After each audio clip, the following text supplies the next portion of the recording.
honest with you, I don't think the Spencer Horwitz thing is a very big deal, but that's actually my problem with it. Good morning to you. Good Thursday morning from Bradenton, Florida. I'm Dejan Kovacevic of DK Pittsburgh Sports, and this is Daily Shot of Pirates. It comes your way bright and early every weekday. If you're into football and or hockey, I also offer daily shots of Steelers and Penguins in the same place that you found this. Pitchers and catchers formally reported yesterday to Pirate City. I spent the morning and the afternoon with players, coaches, staff, countless conversations, and I'm looking forward to sharing a lot of that with you in the days and even weeks to come. It's funny because the first day of spring training, if you do what I do for a living, there's a temptation to want to do 18 articles and 18 episodes and just throw everything out there at once. And it's not really something that's all that functional. Better to kind of spread it out a little bit. This day belonged to the Horwitz event, and that being that Horwitz had surgery on his right wrist to repair a damaged tendon. This was about a week and a half ago. Now, anytime a player is acquired in a trade and he shows up injured almost right away, there are going to be questions. And there were questions for Ben Cherington, who acknowledged that the Pirates did know about Horwitz's history of some wrist issues while he was with the Blue Jays, the team that traded him to the Guardians, the team that traded him to the Pirates without ever having played a game in Cleveland. But Cherington insisted that this issue to the wrist was new. I asked Cherington if he or the Pirates had any issue, any concerns about, the trade itself, meaning filing some kind of complaint. So there's no concern about the viability of the trade or anything like that? No.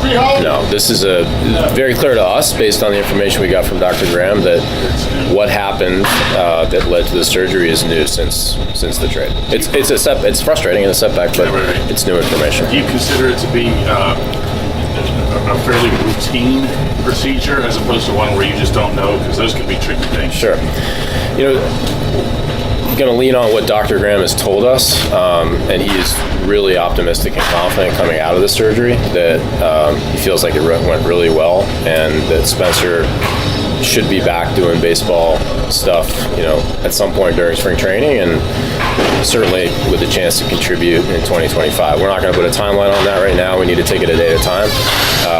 But Dr. Graham and Spencer himself came out of the procedure, really confident about what will happen in the next few weeks. Yeah, I mean, that's pretty much laying it all out there. I don't have any reason to suspect that anything that you heard there is a lie. Cherington has significant shortcomings as an executive, but I have not known him to just lie. And especially when you invoke the name of the physician and the information that was shared by the previous teams and all that other stuff, it's just too big of a trap to be dishonest about.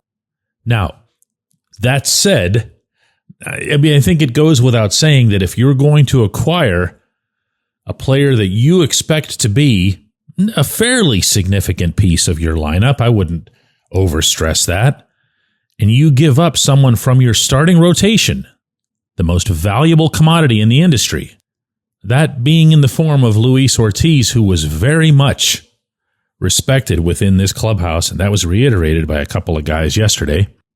I don't want to say you better bat 1,000 when it comes to health, because things do happen. But if there is a known chronic condition and it involves the wrist of a batter or the elbow of a pitcher or, say, the knee of a speedster or an outfielder, you've really, really got to nail that down. And you've got to think twice about it. Looking just from the prism of the trade itself, the one thing that you seemed most certain to get out of Luis was health, pitcher health. Big dude, has that horse-type build, could pound that sinker at 98 miles an hour without even rearing back. If only from a comparative health standpoint, man, there's red flags galore here before whatever it is that happened to Horwitz. Now, my main issue, though, with this remains that I don't think it's a big deal. See, here's the thing. Cherington himself, when he started listing these relative no-names that he thinks might get some of Horwitz's playing time in spring training or the first couple of weeks of the season, it's supposed to take 6 to 8 weeks for him to fully recover. He referenced his term, not mine, left-handed at bats at first base. Left-handed at bats at first base. Well, what's he saying there? He's saying exactly what Horwitz's numbers say, which is that he's a platoon guy, which is that the team's principal acquisition to date, while acknowledging that there's still another 6 weeks before the opener, was a platoon, was a low power, somewhat older for a prospect type guy, platoon bat at what should be your big bopper position. Never lose sight of the forest when you're glancing at a tree there, okay? That's the real issue here, is that an injury like this occurred.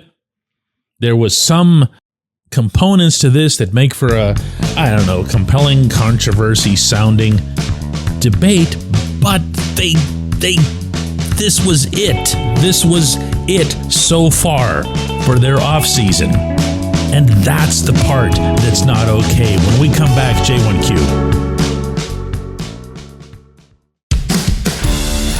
It's Gun Storage Check Week. Help prevent unwanted access to your firearms. No one wants their unsecured gun to be used in an accident, a suicide, or a crime. Use lockboxes, safes, and locks to secure your firearms.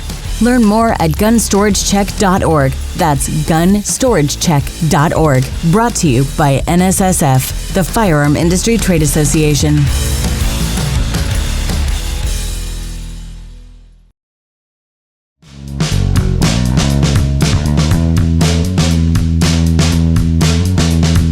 Today's J1Q comes from Rob, who says, DK, is Spencer Horwitz the new Lonnie Chisenhall? Wow, that name hasn't crossed my mind in forever. The trade happened in December. He had surgery right before spring training. Great due diligence by the front office. I expected a lot of this sort of thing to come. People are mad. People are mad about the injury. People are mad about the timing of the injury. They're cursing the Pirates' rotten luck. Only this team came from a lot of people. Only this GM came from a lot of other people. I'm sorry. I have to belabor this point. I really do. This player's nothing special. And I said that at the time that he was acquired. His statistics say that a lot more loudly than I ever could. So it's not even really an opinion. So the reaction to this, in turn, I can't help but describe as being an overreaction. Not that you don't have a right to feel how you feel, but I mean, one person, no, there were actually two different people, as I think about it, who used the term horrible to describe this development. No, horrible is something happening to Paul Skeens, okay? I'm sorry I even brought that up, but I want some perspective here, all right? That's horrible. This dude getting hurt for a couple of weeks into the season is not horrible. It could very well end up being part of what makes it a not good trade. If, for example, Luis Ortiz ends up blossoming in Cleveland and, of course, gets a full opportunity to be a member of their rotation, which he really didn't get here, and Horwitz continues to be a low-power platoon bat at what should be a high-production position, and Horwitz continues to exhibit symptoms from what I will repeat is a chronic, it was described that way, as a chronic wrist issue, then what you have is a bad trade. But then I don't know that it was a good trade in the first place, and that's the problem. If you wanted to get a bat at first base, if you wanted to compete or contend while you have Skeens here, you don't waste a year or 2 or 3 or however long they plan to keep at this with this group by going out after a player like this. That's horrible. I appreciate the question. I appreciate everybody listening to Daily Shot of Pirates. We'll do another one from here in Bradenton, Florida tomorrow.